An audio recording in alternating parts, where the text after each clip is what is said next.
So why you moving on? Someone told me that I could find it. I will find my way. Gotta keep looking.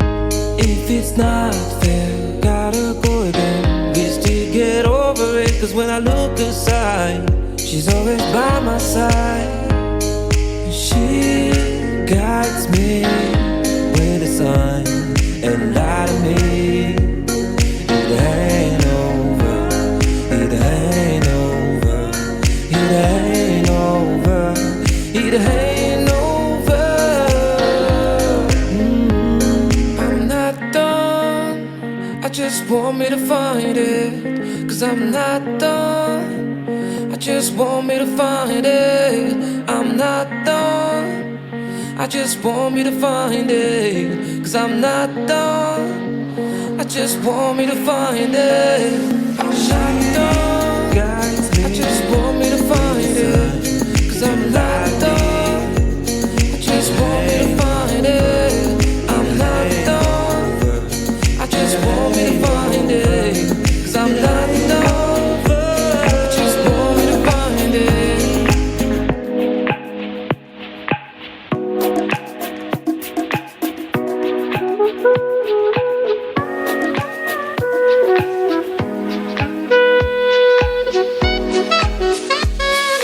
Remember the day I fell in love again. Every time she would cry on my shoulder, I was here all along trying to save her. He asked me to come back, and we're not quite alright. Every time she would cry on my shoulder, I was here all along trying to save her. And now you're telling me that it was not enough. I told you that some months ago, but guess it didn't count. I'm here for you, you know, even if I'm not around. You can wake me up, I will try my best to make you feel alright. I know what you deserve, but no one showed you that. You deserve the world, and I know that love will someday come around.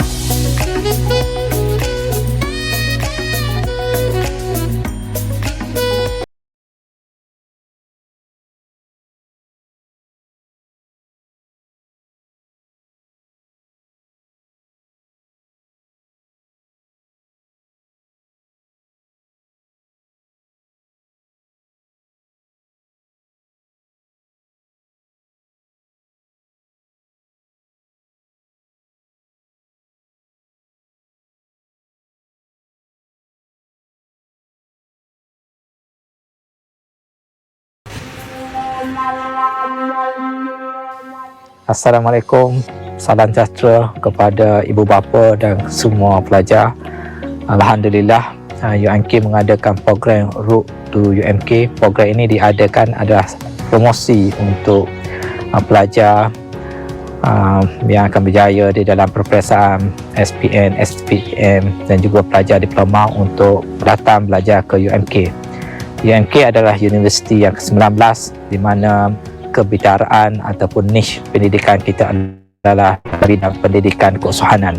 Kita menawarkan 29 program beasiswazah ditawarkan oleh 9 fakulti di UMK, dan program ini adalah program-program yang relevan, yang semasa dan mempunyai graduate employability yang tinggi.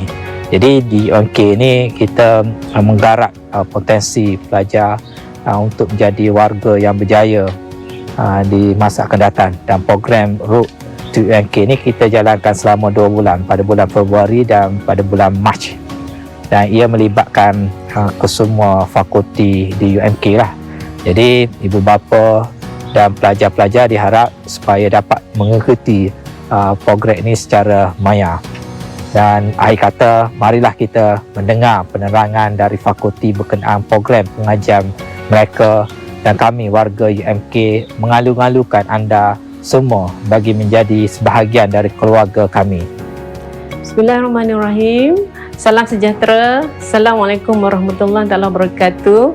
Terima kasih kepada semua viewers yang bersama kami di program Road to UMK yang didatangkan khusus untuk penonton, terutamanya pelajar-pelajar yang akan mendapat maklumat terkini tentang program-program yang ditawarkan di UMK. Okey, program Road to UMK ini akan berlangsung selama 2 bulan. Telah bermula dari Februari sehingga Mac, dan kita akan berkongsi dengan para penonton tentang program-program yang ditawarkan di 9 fakulti di UMK, terdiri daripada 29 program sarjana muda, 1 program asasi dan 1 program persediaan praijazah. Jadi kita berharap program Road to UMK ini akan memberi maklumat terkini kepada pelajar-pelajar yang sedang mengisi permohonan di UMK di UPU online dan menjadikan UMK ini sebagai pilihan utama anda. Okey, akhir kata, marilah kita mendengar penerangan daripada fakulti berkenaan tentang program yang ditawarkan, dan kami warga UMK mengalu-alukan anda semua bagi menjadi sebahagian daripada keluarga kami. #We are UMK Family, #Road to UMK. Sekian, terima kasih.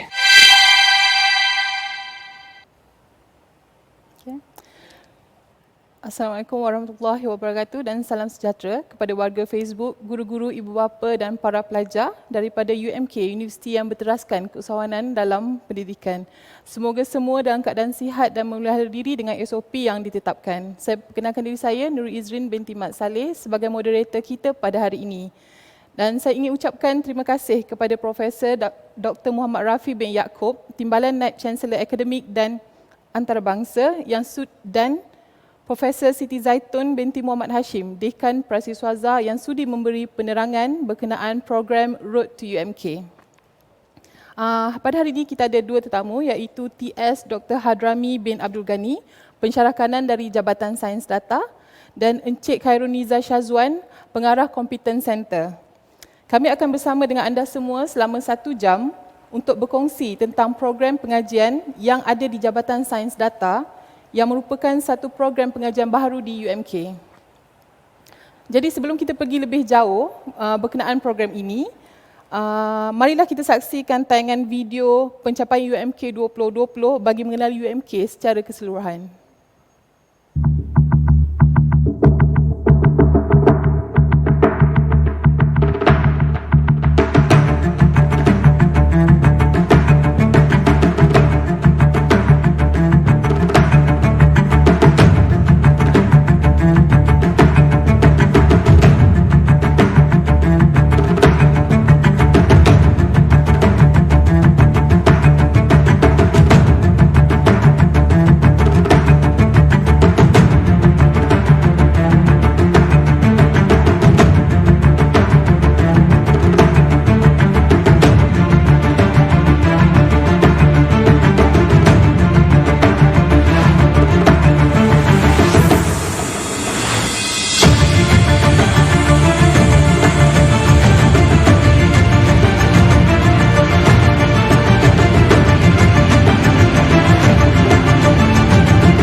Malaysia Kelantan mendapatkan seramai 44 orang lagi graduan dalam bidang doktor perubatan veterina pada Majlis Convocation kali yang ke-10.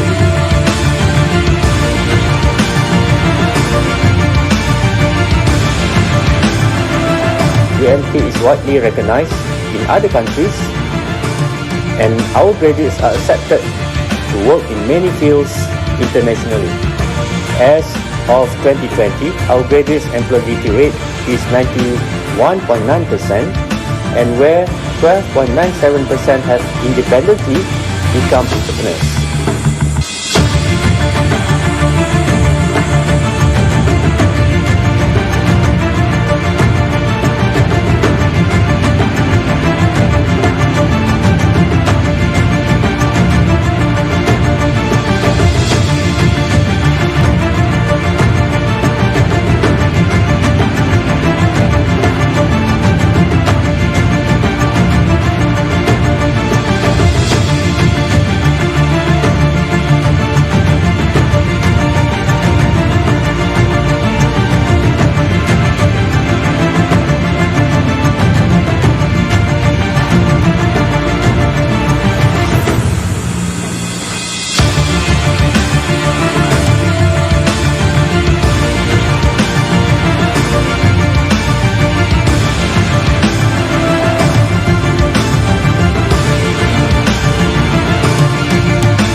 Okay. Sebagai makluman kepada penonton, kita akan adakan kuis berkenaan program ini dan hadiah istimewa akan disediakan selepas penerangan berkenaan program. Dan kita juga ada sediakan kaji selidik berkenaan program ini juga. Saya nak terangkan cara menjawab kuis. Penonton boleh meletakkan jawapan di ruangan komen, masukkan nombor soalan dan kemudian jangan lupa letakkan hashtag #WeAreUMKFamily dan hashtag #RoadToUMK. Okay? Dan saya rasa saya akan mulakan dengan soalan kita yang pertama, okay, kepada Dr. Hadrami. Apakah kepentingan AI dan data science serta big data bagi generasi sekarang dan akan datang? Terima kasih Dr. Izrin atas soalan yang diberikan.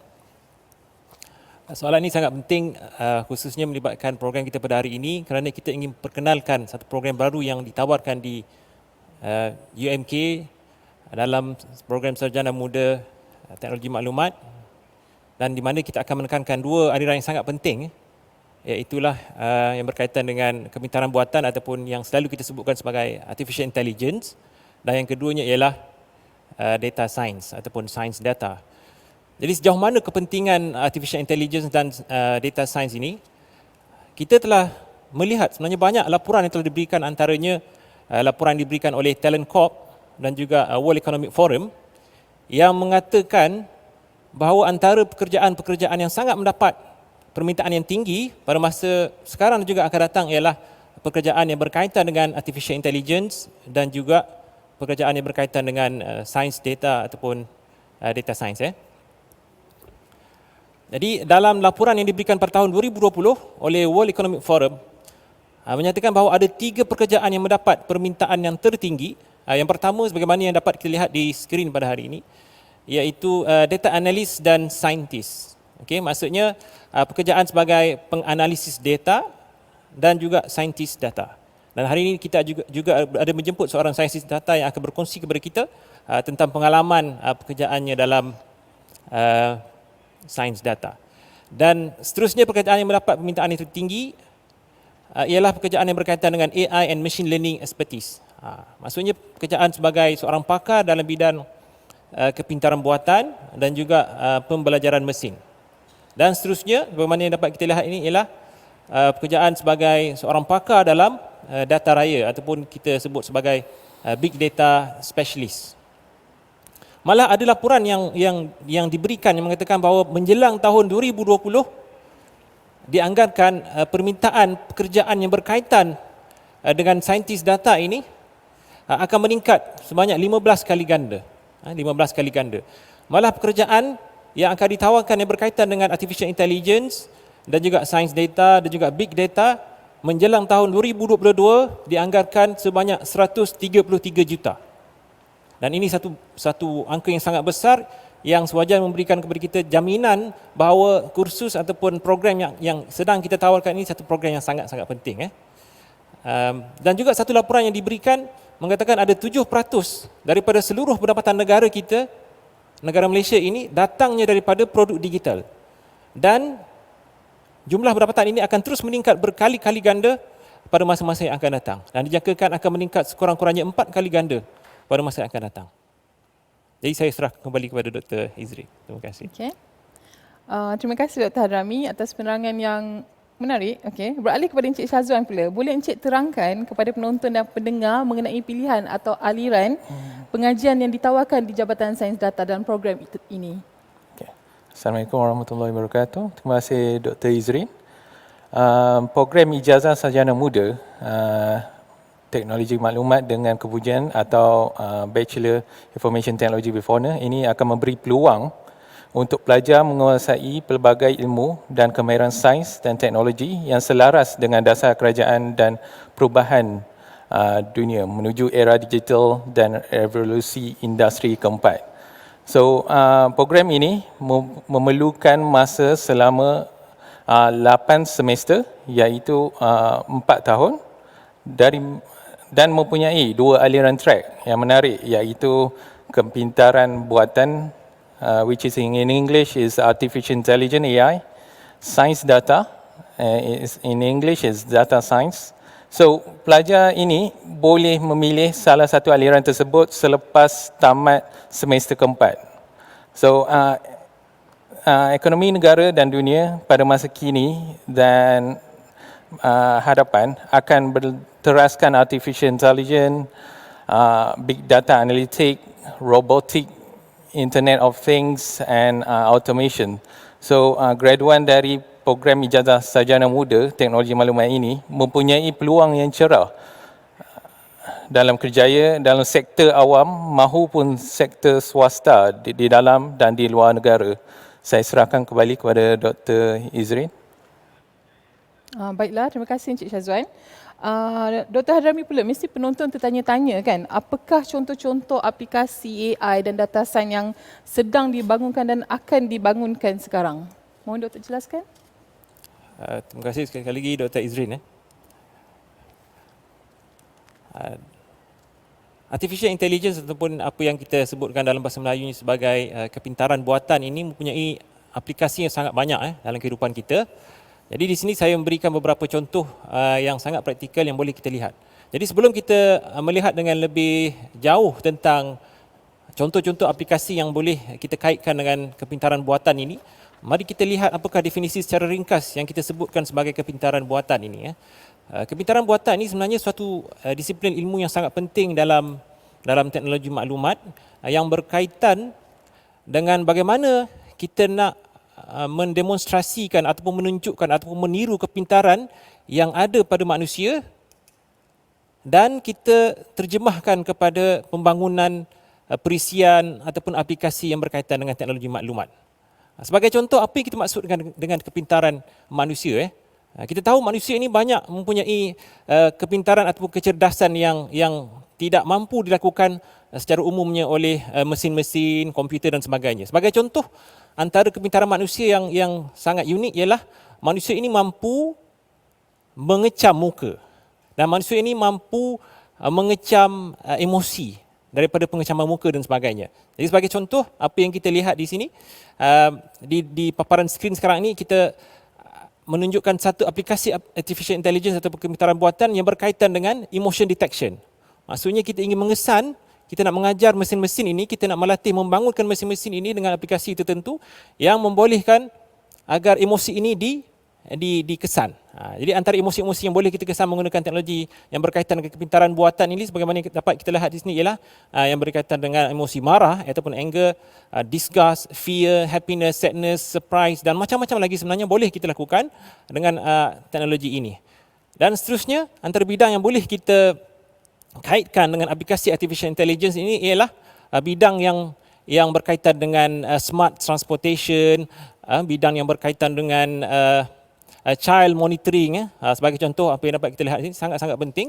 Perkara-perkara yang kita lihat sebenarnya sangat mudah dilakukan oleh manusia, tapi sebenarnya jika tidak kita mempunyai maklumat ataupun kemahiran yang cukup yang berkaitan dengan kepintaran buatan ini, maka sebenarnya sukar untuk kita melatih atau membangunkan perisian-perisian yang berkaitan yang menggunakan teknologi artificial intelligence. Dan antara bidang yang sangat banyak berkait dengan kepintaran buatan ini ialah bidang healthcare, bidang kesihatan.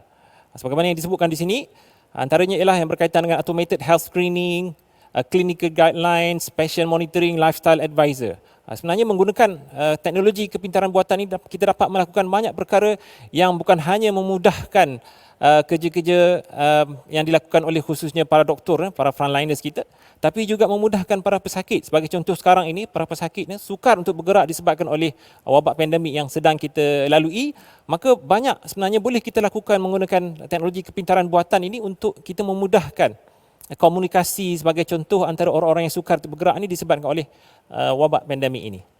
Dan seterusnya kita sebut sedikit tentang aplikasi yang berkaitan dengan sains data. Sains data juga antara kursus yang akan kita tawarkan, satu aliran yang akan kita tawarkan di Universiti Malaysia Kelantan ini. Apakah sains data secara umumnya? Sains data juga satu bidang yang sangat penting kerana ia adalah satu bidang yang membolehkan kita mengkaji data-data yang ada dan membangunkan proses-proses algoritma, sistem-sistem berdasarkan data yang ada untuk kita mengambil ataupun menggali pengetahuan dan ramalan dan pendapat atau pandangan yang boleh kita ambil daripada data. Sebagaimana yang kita tahu, data ini satu benda yang sangat-sangat banyak dan sangat-sangat penting yang ada dalam kehidupan kita sekarang ini. Tanpa kita mempelajari ilmu yang berkaitan dengan sains data ini, sukar untuk kita mendapatkan manfaat daripada data ini. Jadi menggunakan teknologi ini, menggunakan kemahiran yang berkaitan dengan sains data ini, sebagai contohnya, kita dapat mengklasifikasikan dengan lebih baik data yang ada, menggunakan macam-macam model yang ada, malah membangunkan sendiri model-model yang sangat bagus. Sebagai contoh di sini ada model yang kita sebut sebagai decision tree, dan daripada situ dapat kita lakukan macam-macam perkara yang bermanfaat terhadap data, termasuk untuk menganalisa data, untuk menerangkan data tentang apa yang kita fahami daripada data itu, melakukan diagnostik kepada data itu, melakukan ramalan ataupun predictive analysis kepada apa yang kita dapat daripada data itu, dan bermacam lagi perkara-perkara yang bermanfaat yang dapat kita peroleh daripada pengetahuan sains data ini. Ini antara aplikasi yang kita dapat kaitkanlah dengan pengetahuan sains data. Sebagai contoh, sekarang ni kita masih lagi berada dalam wabak pandemik. Antara yang boleh kita lakukan sebenarnya, dan saya sendiri pernah melakukan kajian ataupun penyelidikan yang berkaitan dengan wabak pandemik ini, di mana kita boleh mengambil data-data yang berkaitan dengan wabak pandemik ini dan kita menggunakan kaedah yang berkaitan dengan sains data ini untuk kita melakukan predictive analysis, ataupun kita boleh melakukan ramalan-ramalan. Sebagai contohnya, kita boleh meramal berapakah bilangan cases yang akan berlaku dalam masa akan datang. Kenapa pentingnya untuk kita melakukan ramalan ini? Kerana ini akan memudahkan banyak perancangan-perancangan yang berkaitan, sebagai contoh perancangan yang mungkin diperlukan oleh Jabatan Kesihatan, supaya kita dapat bersedia dengan apa yang akan berlaku berdasarkan maklumat yang kita dapat atau berdasarkan analisis yang telah kita lakukan terhadap data yang berkaitan dengan wabak pandemik ini menggunakan kaedah sains data. Ini juga antara yang sering kita lakukan sekarang ini, kemahiran sains data yang kita ada ini sebenarnya boleh kita lakukan, kita implementasikan dalam business intelligence. Dan tentunya ini sangat-sangat penting kerana sekarang ini digital business juga berkaitan dengan teknologi maklumat ini satu benda yang sangat-sangat penting. Jadi tanpa menggunakan kaedah ini, sukar untuk kita melakukan analisis, contohnya sebagai apa yang dapat kita lihat di sini, profit analysis, competitive intelligence, market segmentation, consumer behavior analysis. Ini sangat-sangat mudah dilakukan jika kita dapat membangunkan perisian yang berkaitan dengan sains data dan juga business intelligence. Jadi saya teruskan kembali kepada Dr. Izri. Okey.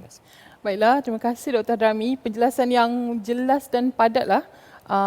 Kita beralih kepada Encik Syazwan. Boleh Encik terangkan bagaimana bentuk struktur kurikulum dan kursus pengajian yang ditawarkan oleh Jabatan Sains Data? Terima kasih Dr. Izrin. So antara kursus yang ditawarkan, 3 kursus menarik: asas teknologi maklumat, kursus berkaitan AI dan sains data mengikut aliran yang dipilih selepasnya tamat semester keempat, dan akhirnya kursus wajib termasuk kursus berkaitan keusahawanan. Tambahan pula latihan industri, praktikal di industri. So selepas tamatnya semester keempat, pelajar ini boleh memilih salah satu aliran. Salah satunya adalah AI, dan kursus yang ditawarkan dalam aliran kepintaran buatan adalah Artificial Intelligence in Practice, which apa yang menarik tentang subjek ini adalah kami cooperate with Huawei, which we embed our Huawei professional module into this subject. So next is machine learning, computational intelligence, evolution computing, and also capstone project. So next is kursus sains data yang ditawarkan. Subjek-subjek yang menarik yang dalam kursus ini adalah in practice in big data, which is for this subject we cooperate with Microsoft, which we embed the Microsoft certificate module into this subject. So second is introduction to data science. Third is data mining and application. Fourth is scientific visualization. And lastly is captain's project. So I serahkan kembali kepada Dr. Izrin. Baiklah, terima kasih Encik Syazwan atas penerangan yang baik sebentar tadi. Sekarang kita balik kepada doktor kembali. Sejauh mana program pengajian sarjana muda teknologi maklumat ini diiktiraf oleh badan-badan yang bertanggungjawab seperti MQA atau MBOT dan sebagainya? Boleh doktor jelaskan? Terima kasih sekali lagi Dr. Izrin.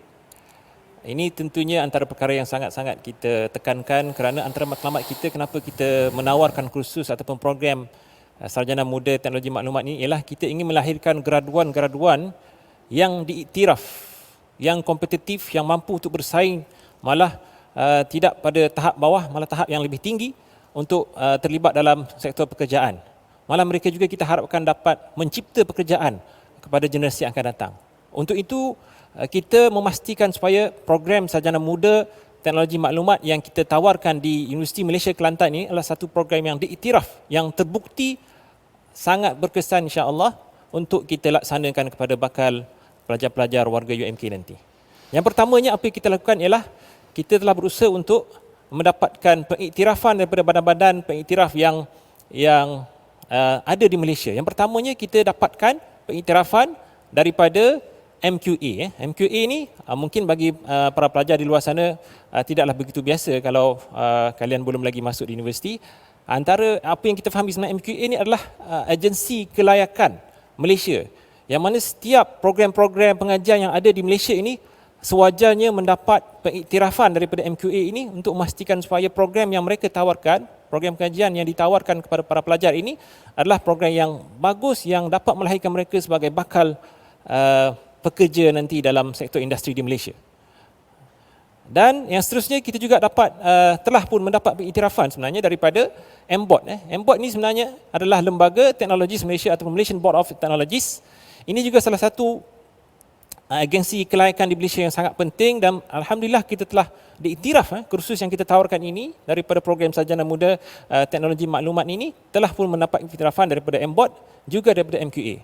Jadi dengan itu saya memberi keyakinan bahawa program yang sedang dan akan kita tawarkan ini khususnya bagi pengambilan September nanti telah pun mendapat iktirafan ini. Jadi saya menyuruhlah kepada semua insya-Allah kalau ada para ibu bapa di luar sana, anda tidak perlu gusar, malah sangat-sangat yakin sepatutnya untuk menghantar anak-anak anda untuk belajar di program sarjana muda UMK nanti insya-Allah. Okey, saya serah kembali. Baiklah. Terima kasih Dr. Hadrami. Seterusnya untuk Encik Syazwan, bagaimana kurikulum yang digubal oleh pihak Jabatan Sains Data ini dibuat untuk memastikan bahawa ianya relevan dengan perkembangan semasa dan keperluan di dalam industri yang berkembang pesat sekarang ni? Terima kasih Dr. Izrin. Apa yang sudah kita maklum, terdapat dua aliran track dalam program iaitu Kepintaran Buatan, Artificial Intelligence, dan Sains Data yang merupakan aliran terkini dalam bidang teknologi maklumat dan IR 4.0. So, dalam program ini, pelajar akan didedahkan dengan pendekatan hands-on atau kemahiran praktikal secara meluas bagi meningkatkan kebolehan menyelesaikan masalah menggunakan perisian, mengatur caraan, aplikasi dan teknik terkini dalam IT. So, bahkan jalinan kerjasama industri Alibaba, Huawei dan Microsoft dengan UMK adalah kunci utama untuk memupuk bakat IT dan membantu pelajar bersedia di alam pekerjaan. So pelajar ini akan menggunakan modul profesional dari Alibaba, Huawei dan Microsoft, which we have cooperation since 2019.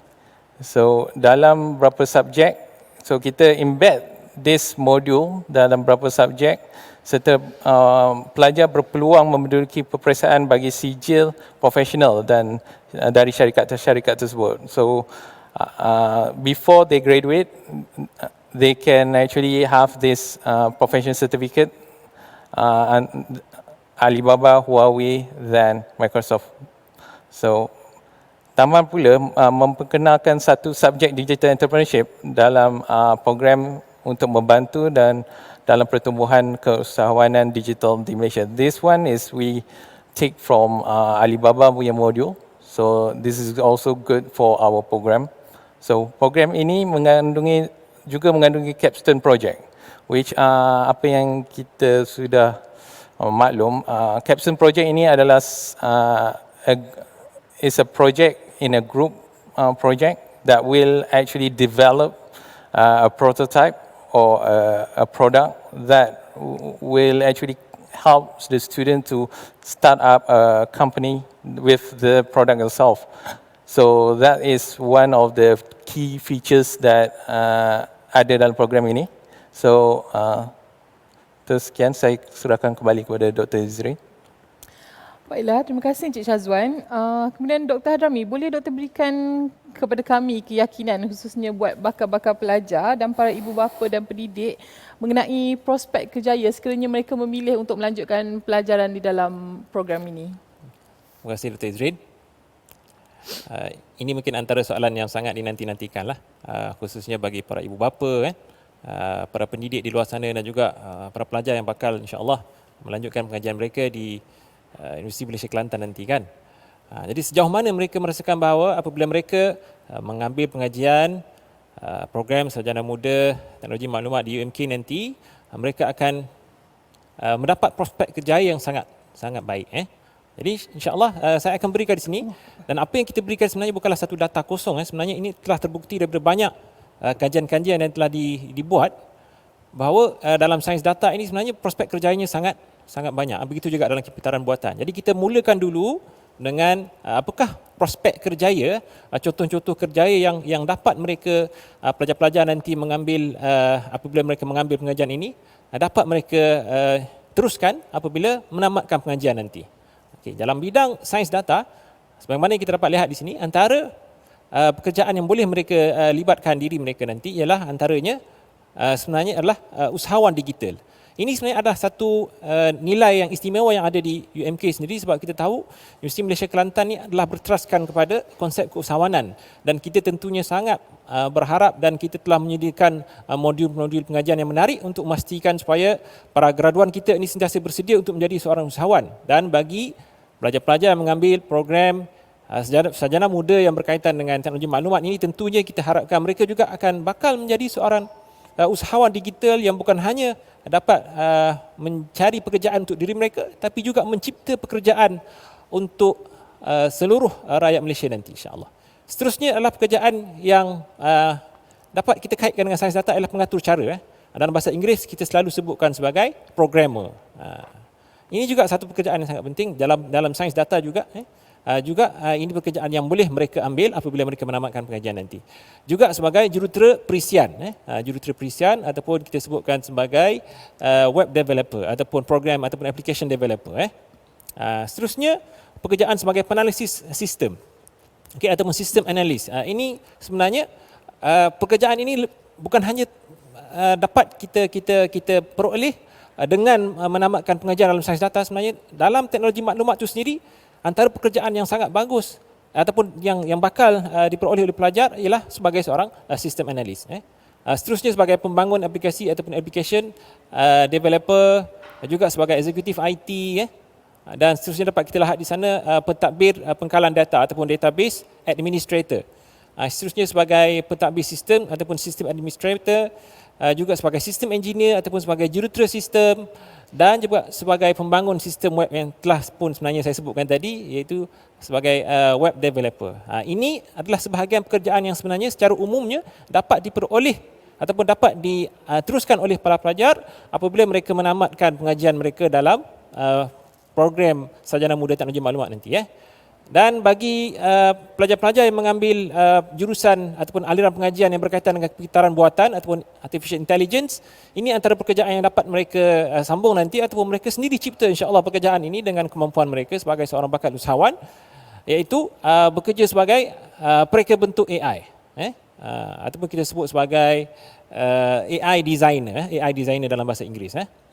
Seterusnya sebagai pengatur cara AI ataupun AI programmer, juga sebagai jurutera AI, AI engineer. Walaupun kita mengambil pekerjaan dalam bidang teknologi maklumat, sebenarnya pekerjaan yang bakal adik-adik semua dapat nanti ialah sebagai seorang engineer, tapi engineer dalam bidang artificial intelligence. Juga boleh mereka ambil pekerjaan yang berkaitan dengan robotic engineering. Maknanya kerja sebagai robotic engineer juga memerlukan kemahiran dalam bidang AI. Seterusnya ialah pekerjaan yang dapat mereka ambil ialah seperti pembangun AI ataupun AI developer, dan seterusnya ialah pekerjaan sebagai jurutera penglihatan komputer. Penglihatan komputer ni dalam bahasa Inggeris kita sebut sebagai computer vision. Ini juga sebenarnya salah satu bidang penyelidikan yang saya terlibat dalamnya, satu pengajian ataupun satu pendidikan yang sangat-sangat bidang penyelidikan yang sangat menarik sebenarnya, computer vision. Ini kita membenarkan komputer ini, kita mengajar melahirkan perisian-perisian yang menyebabkan komputer ini dapat memahami apa yang dilihat oleh komputer. Ini juga satu peluang yang sangat menarik bagi adik-adik nanti insya-Allah. Seterusnya ialah jurutera pembelajaran mesin. Ini machine learning engineer. Tentunya AI ini antara bidang paling utama dalam artificial intelligence ialah machine learning ataupun kita sebut sebagai pembelajaran mesin. Seterusnya ialah pembangun kepintaran perniagaan. Ini yang kita sebut sebagai business intelligence. Seterusnya pekerjaan sebagai penalisis data AI, dan yang terakhir yang diberikan di sini, bukan terakhir dalam semua pekerjaan sebenarnya, banyak lagi, cuma kita berikan 10 contoh pekerjaan yang sangat-sangat berkaitan dengan bidang AI ini ialah jurutera R&D, Research and Development Engineer. Jadi itu sebahagian contoh-contoh pekerjaan yang dapat saya berikan di sini. Sebenarnya banyak lagi, tapi saya ingin menegaskan sekali lagi untuk meyakinkan semua para pendengar di luar sana, khususnya bakal-bakal para pelajar semua, bahawa prospek pekerjaan yang dapat mereka sama-sama telusuri nanti apabila mereka menamatkan pengajian, insya-Allah di Universiti Malaysia Kelantan ini sebenarnya sangat luas dan insya-Allah sangat terjamin. Okey, Dr. Izrin. Baiklah, terima kasih Dr. Hadrami. Banyak sekali ya prospek kerjaya jika mereka memilih untuk join program ini. Kemudian soalan terakhir buat Encik Syazwan. Ini adalah saya rasa antara yang orang nak tahu sangatlah. Apakah syarat-syarat kelayakan bagi mereka untuk mengambil jurusan ini? Okey, terima kasih Dr. Izrin. So, seperti apa yang dipaparkan di skrin, syarat kemasukan secara amnya adalah memiliki sijil pelajaran Malaysia SPM atau setara dengan mendapat kepujian dan lulus dalam mata pelajaran sejarah dalam peperiksaan SPM dan mempunyai sekurang-kurangnya tahap 2 which is band 2 dalam Malaysia University English Test which is MUET. So syarat khas bagi pelajar dari matrikulasi atau asasi, lulus pengajian matrikulasi atau asasi dalam mana-mana universiti awam atau institusi pengajian tinggi swasta dengan mendapat sekurang-kurangnya CGPA 2.0 dan kepujian dalam mata pelajaran matematik di peringkat SPM. So bagi pelajar sijil tinggi pelajaran Malaysia STPM, lulus STPM atau setara seperti STEM dengan sekurang-kurangnya grade C, nilai grade mata pelajaran 2.0 dalam dua mata pelajaran dan mempunyai kepujian dalam mata pelajaran matematik di peringkat sijil pelajaran Malaysia SPM. So bagi pelajar lulusan diploma, lulus diploma dalam sains komputer atau kejuruteraan perisian atau teknologi maklumat atau sistem maklumat atau setara dengan mendapat minimum CGPA 2.5 dengan kepujian dalam mata pelajaran matematik di peringkat SPM, atau lulus diploma dalam sains dan teknologi atau pengajian perniagaan dengan minimum pointer CGPA 2.5 diterima masuk tertaluk pada proses penilaian dalaman dan juga memerlukan kepujian dalam mata pelajaran matematik di peringkat SPM. Last not least is kelayakan lain yang diiktiraf setara dengannya oleh kerajaan Malaysia. Saya serahkan kepada Dr. Izrin. Baiklah, terima kasih Encik Syazwan dan Dr. Hadrami juga untuk perkongsian yang sangat padat dengan maklumat lah. So di sini saya ingin mengulang kembali cara untuk menjawab kuis ya. Letak jawapan di ruang komen, sertakan nombor soalan dan jangan lupa letakkan hashtag WeAreUMKFamily dan hashtag Road to UMK. Jadi saya akan bacakan, ni adalah soalan pertama kita ya. Soalan pertamanya adalah sebutkan salah satu aliran pengajian ditawarkan dalam program Sarjana Muda Teknologi Maklumat di Jabatan Sains Data UMK. So kita ada 2 aliran, sebutkan salah satu je. Okay, mungkin Dr. Hadrami dan Cik Syazwan ada soalannya lain? Okey, boleh saya tanya soalan seterusnya? Okey, soalan seterusnya, soalan kedua, apakah terjemahan Artificial Intelligence dalam bahasa Melayu ataupun bahasa Malaysia? Okey, saya ulang sekali lagi soalannya. Apakah terjemahan Artificial Intelligence dalam bahasa Melayu ataupun bahasa Malaysia? Terima kasih. Okey, seterusnya. Soalan ketiga. 2 soalan. Okey, saya tanya soalan lagi seterusnya insya-Allah. Kita masuk pada soalan ketiga, saya tanya lagi. Okey, soalan keempat saya akan serahkan kepada Cik Syazwan. Okey, soalan ketiga. Adakah Artificial Intelligence ataupun AI termasuk salah satu daripada 3 bidang kerjaya yang paling tinggi mendapat permintaan berdasarkan WEF World Economic Forum tahun 2020? Jadi jawapannya sama ada ya ataupun tidak saja. Saya ulang lagi sekali. Soalannya, adakah AI termasuk salah satu daripada 3 bidang kerjaya yang paling tinggi mendapat permintaan berdasarkan World Economic Forum tahun 2020?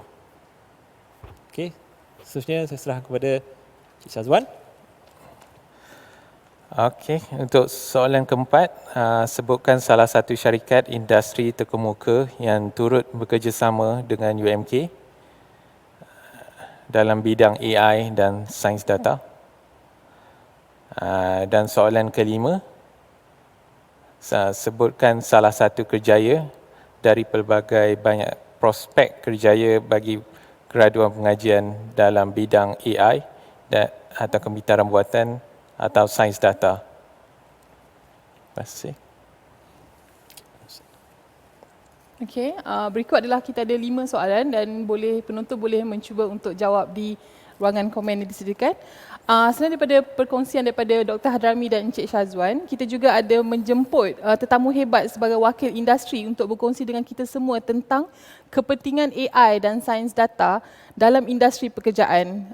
Kita ada tetamu kita ni merupakan seorang pakar industri dalam bidang sains data iaitu Dr. Azman Ali, seorang saintis data yang bertugas sebagai perunding kanan di TM1. Beliau mendapat pendidikan di peringkat ijazah di University of Kent, Master of Computer Science Universiti Kebangsaan Malaysia dan PhD in Computer Science di Lancaster University.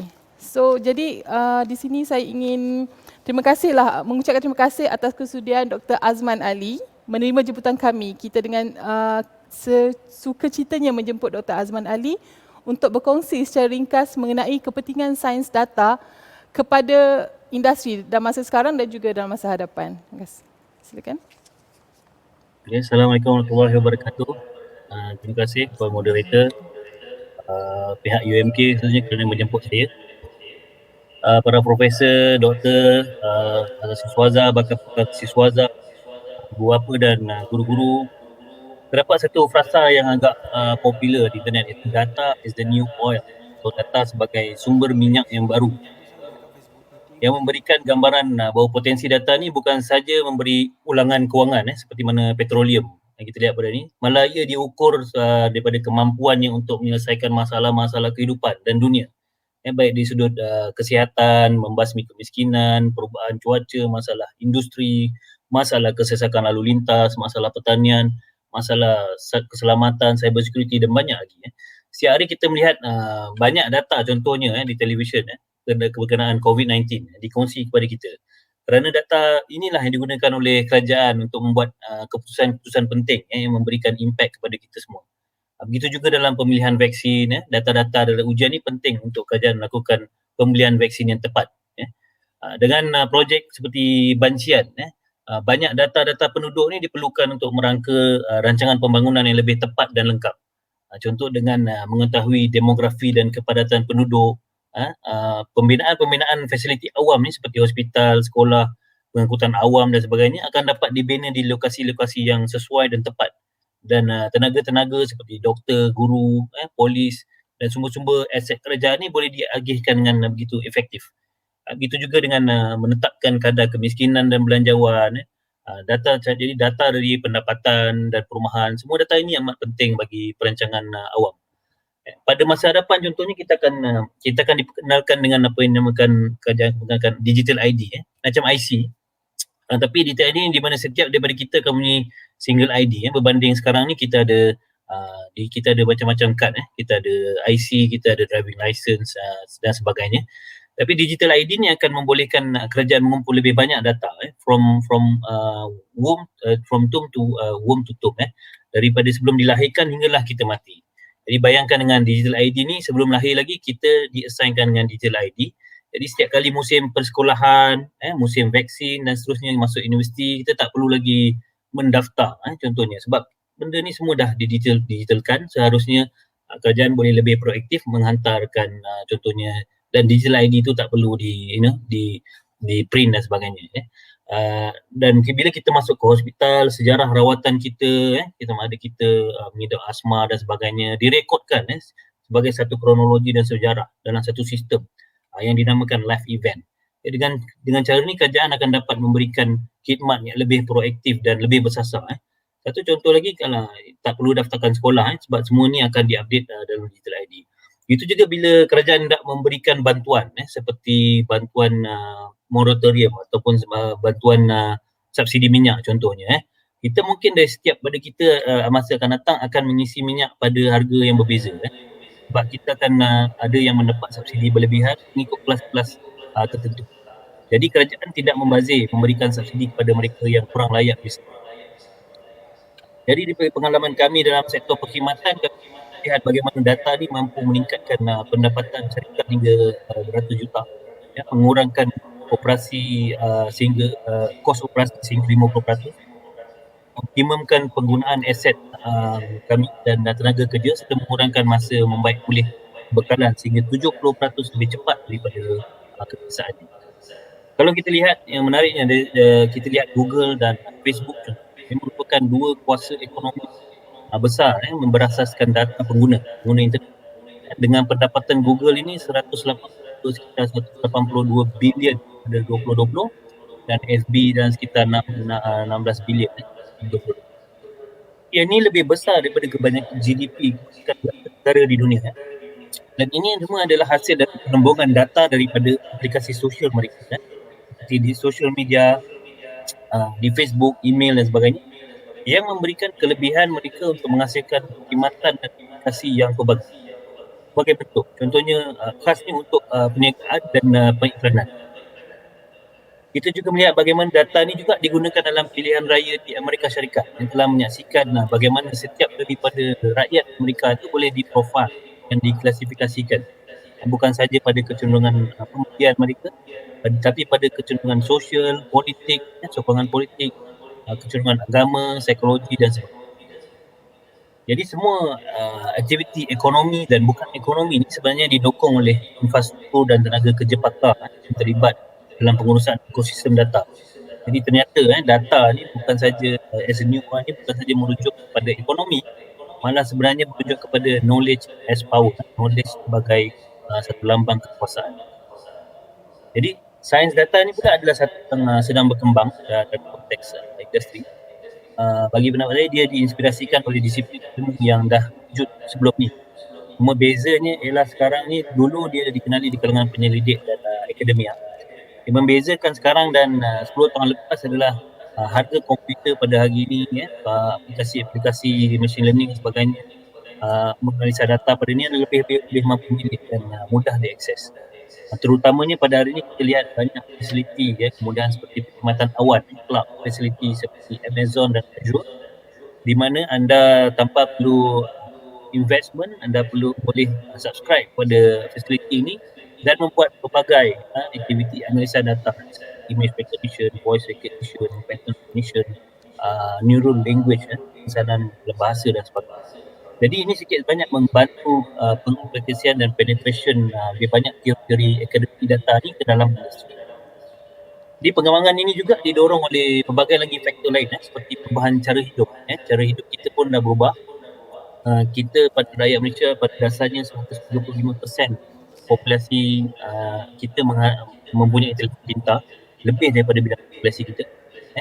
Jadi evolusi rangkaian seperti yang kita dengar, internet dan 5G yang akan datang, pewujudan Internet of Things seperti peralatan pintar seperti smart TV, pendingin udara, smart meter, smart watch dan sebagainya, dia akan bentuk-bentuk data juga semakin bertambah dan lebih banyak format dalam video, suara, even kadar dan juga degupan jantung, bilangan langkah harian kita, data-data dari sekitaran juga seperti suhu, koordinat, ketinggian, malah data transaksi kita dalam komputer dan phone, dan interaksi atas talian kita seperti perbankan, pembelian, bualan kita dan teks dari social media dan sebagainya.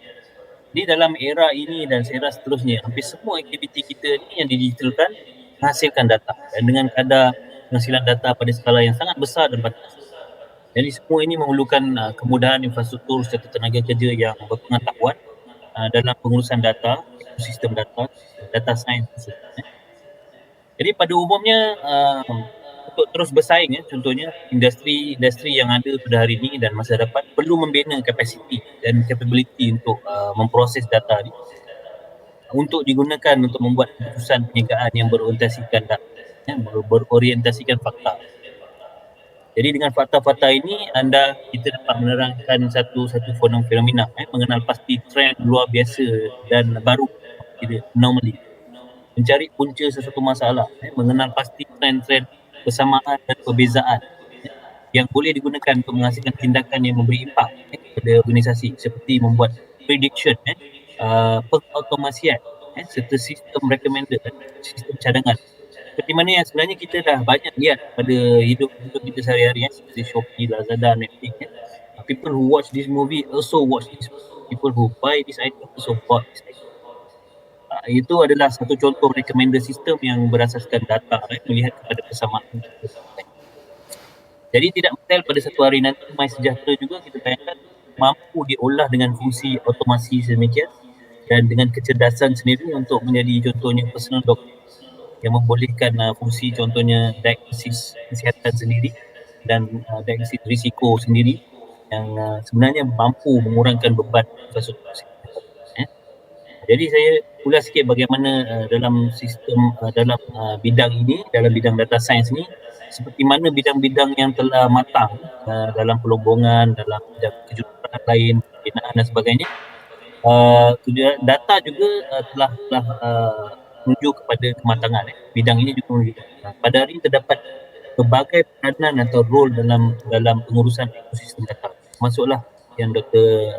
Dami sebut tadi, data scientist, data analis, pembangun sistem, jurutera data, data arkitek, jurutera kecerdasan buatan, even perunding data yang interface dengan customer sebagainya, data governor yang menjaga kepatuhan. Data ni banyak kita takut dia digunakan, disalahgunakan dari segi undang-undang. Pakar perkaran data, pakar database, pakar sistem dan rangkaian. Of course kita kena ada pakar cyber security, pakar visualisasi data, contohnya bagaimana nak buat grafik itu saja pun ada satu kepakaran, graphic designer diperlukan. Ini semua pekerjaan-pekerjaan yang sebenarnya telah mula berada di pasaran, jadi sedang berkembang di banyak sektor. Jadi secara kesimpulannya sebelum saya tamatkan, bidang sains data ni memang memberikan banyak manfaat kepada kehidupan seharian, kepada industri, kepada kerjaan dan perniagaan pada masa depan. Malah saya boleh katakan dia adalah sangat penting untuk memastikan organisasi kerajaan kekal relevan dan berdaya saing. Pada dunia masa kini dan masa depan, kita akan berdepan dengan teknologi-teknologi yang disruptif, memerlukan perubahan cara hidup kita, kerja kita dan model perniagaan kita. Cara kerja kita perlu lebih pantas dan lebih berserta. Seperti mana yang kita lihat kesannya daripada pewujudan platform seperti Grab, Airbnb dan e-commerce platform yang memberikan tekanan kepada pemain-pemain industri seperti restoran, pemandu teksi, peniaga-peniaga telah mula merasakan tekanan daripada digitalisation. Oleh yang demikian, negara dan organisasi mesti menyiapkan tenaga kerja masa hadapan yang mampu belajar dengan pantas. Tak cukup anda boleh belajar saja, anda kena belajar dengan pantas. organisasi itu kena belajar dan belajar dengan patut. Dia harus peka kepada perubahan persekitaran, perubahan trend pengguna, penggunaan phone dan sebagainya. Orang dah mula mungkin menggunakan Google Glasses dan sebagainya. Kena peka terhadap perubahan persekitaran dan juga dinamik dalam tindakan.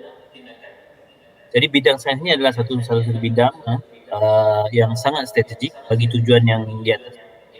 Ia merentas juga pelbagai sektor, dari segi government, dari segi financial, semua ini adalah aplikasi sektor yang boleh kita aplikasikan bidang sains. Dan saya kira adalah sangat relevan dan penting untuk saya. Di akhir kata, seperti mana kata-kata yang agak popular juga, tanpa data anda hanyalah seorang dengan pendapat pribadi. Tak ada siapa yang hiraukan. Jadi sekian daripada saya. Terima kasih kerana menonton. Semoga anda semua berjaya dan terus dengan bidang sains data ini. Jaga diri dan kesihatan. Assalamualaikum warahmatullahi wabarakatuh. Waalaikumsalam. Terima kasih kepada Dr. Azman Ali atas perkongsian yang menarik dari perspektif industri lah. Jadi kita boleh tengok banyak peluang sekarang ni berkenaan dengan data science dan juga artificial intelligence. Jadi kat sini sukacita saya nak maklumkan berkenaan tarikh seterusnya bagi program Road to UMK bagi pusat UMK CEE adalah pada 9 Mac 2021 jam 12.30 hari. Akhir kata saya nak ucapkan terima kasih kepada semua penonton, ibu-ibu, guru, prospek student dan juga kepada Encik Syazwan, Dr. Hadrami dan semua. Saya akhiri dengan Assalamualaikum dan terima kasih.